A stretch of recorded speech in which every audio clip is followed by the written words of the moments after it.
ከዚህ ይህንን ከዚህ በፊት የኛ ቦክሰኞች ነበሩ። በተለይ ባለቃ ሰለሞን ታደሰ አሁን እዚህ ውስጥ አይገኝም። እዛ ውጭ ሆኖ ከዚህ በፊት የፌዴራል ማረሚያ ቤት ቦክሰኞች የሆኑት ነው። ከዚህ በፊት በሌላ ክለብ ያሉ ቦክሰኞችን በማስተባበር እስከ 365,000 ብር ድረስ ቦክሳችንን እንደግፍ በማለት አስተዋጽኦ አበርክቷል። ከዚህም በተጨማሪ ደግሞ የቦክስ መምቻ ሳኮ 3 የመዝለያ ገመድ 10 የጥርስ መከላከያ 16 አበርክቶልናል። ይህንን እዚህ ይረከቡልናል ማለት ነው። እጅግ በጣም መቶ አለቃ ሰለሞን እናመሰግናለን። ከዚህ በመቀጠል እንግዲህ ኮሚሽነር ሰለሞን አለምሰገድ የሶል ኢንተርናሽናል ስፖርት ፕሬዝዳንት፣ መልአከ ተሰማ የሶል ኢንተርናሽናል ስፖርት ስራ አስኪያጅ፣ ኢንስትራክተር ዮሴፍ ነጋሽ የሶል ኢንተርናሽናል ምክትል ፕሬዝዳንት የሆኑት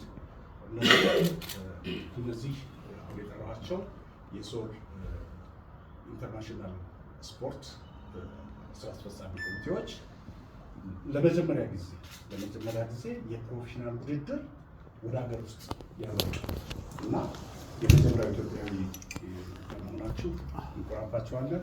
እናንተም ደግሞ ከኛ ጋር ለመሰረት ወይም እኛንም እንደዚህ ለመደገፍ በመምጣታችሁ እጅግ በጣም እያመሰገንን እነሱም የቻሉትን ስፔሻሊ እነ ታይሰን ሲጫወቱበት የነበረ ሳኮ ነው ይዘው የመጡት እና የዚህን ሳኮ መምቻ 2 ዋንት ይዘውልን መጥተዋል። እጅግ በጣም እናመሰግናለን።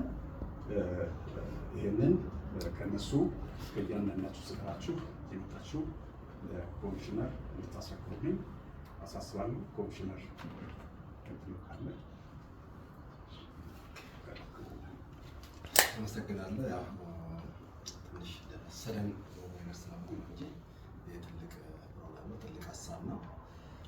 ይህንን ማድረግ የነበረባቸው የተቋሙ ኃላፊና አልባት የስፖርት ክለቡ ፕሬዚዳንት ነበሩ እና በጣም ማንደር እንደሰን እንዳለው የስፖርት ክለባችን ታዋቂ የስፖርት ታሪካዊ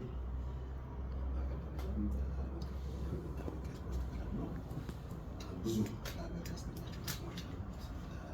ተቋማችንም ያስገኛቸው ጥቅሞች አሉት።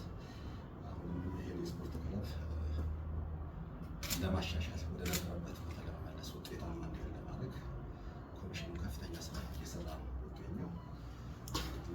እዚህ እቅድ ላይ እናንተም ደግሞ ተደምራችሁ ይህን የስፖርት ክለብ ለመደገፍ ለዚህ የታሰበላችሁ ቦታታችሁ ችግር እናመሰግናችኋለን። እንግዲህ የእናንተ ምሳሌ ደግሞ ይህንን ይዞ ሌሎቹ እንደዚህ በጣም ታዋቂ ከዚሁ ስፖርት ናቸው አትሌቶች የእናንተም ሀሳብ እንደ ምሳሌ ወስዶ እጅግ አድርገን ነው እናመሰግነው። በዚህ እሺ፣ ኮሚሽነር ሰለሞን አለምሰገድ ኮሚሽነር